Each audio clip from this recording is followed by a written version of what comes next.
பிடி இன்ஃபோடைன்மென்ட் நேயர்களுக்கு அன்பு வணக்கம். அன்பும் அறமும் நிறைக. சட்டமன்றத்தில் நேற்று 23/6/2026 அன்று தமிழக வெற்றிக் கழகத்தின் தலைவருமான தமிழ்நாடு முதலமைச்சருமான திரு ஜோசப் விஜய் அவர்கள் சட்டமன்றத்தில் நேற்று கன்னி பேச்சை தொடங்கினார்கள். நேற்று நீங்கள் பேசுவதை கேட்பதற்கு உலக தமிழர்கள் மத்தியில் மாபெரும் எதிர்பார்ப்பு அமைந்தது. உலக தமிழர்கள் அனைவரும் உங்களின் பேச்சை உற்று நோக்கினார்கள்.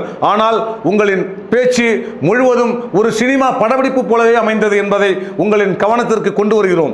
ஐயா திரு எம்ஜிஆர் அவர்கள், அம்மையார் திரு ஜெயலலிதா அவர்கள், ஐயா கருணாநிதி அவர்களின் வரலாற்றை எடுத்து பாருங்கள்.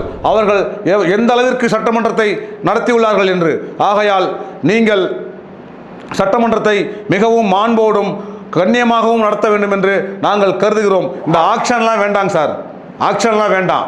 இதெல்லாம் என்ன, அதெல்லாம் ஒரு சட்டமன்றம், இது படப்பிடிப்பு தளமாக தான் அமைஞ்சிருக்கு. சட்டமன்றம் பெருசாக ஒன்றும் இல்லை. அதனால் ஆக்ஷன் கிங்குங்கிறத விட்டுட்டு, இளைய தளபதிங்கிறத விட்டுட்டு நீங்கள் மாண்புமிகு முதலமைச்சராக வரணும், மாண்புமிகு விஜய் அவர்களாக வரணுங்கிறது தான் இந்த எங்களின் தமிழ்நாட்டு மக்களின் எதிர்பார்ப்பாக இருக்குது. தோற்றவர்களை இழிவு செய்யாதீங்க தலைவரை, அது ரொம்ப தவறு. வெற்றியும் தோல்வியும் ஒரு வீரனுக்கு சகஜம்தான். ஆனால் நாளைக்கு வெற்றி மாறி மாறி வரும், வெற்றியும் தோல்வியும் மாறி மாறி வரும்.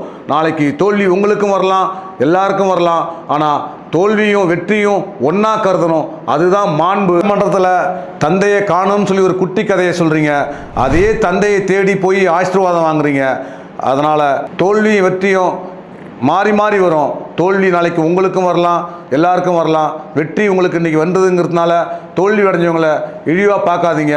இந்த ஆட்சி மாற்றமா ஏமாற்றமான்னு ஓட்டு போட்ட மக்களாகிய நீங்கள் தான் கமெண்ட்ஸில் பதிவு பண்ணணும். நன்றி, வணக்கம்.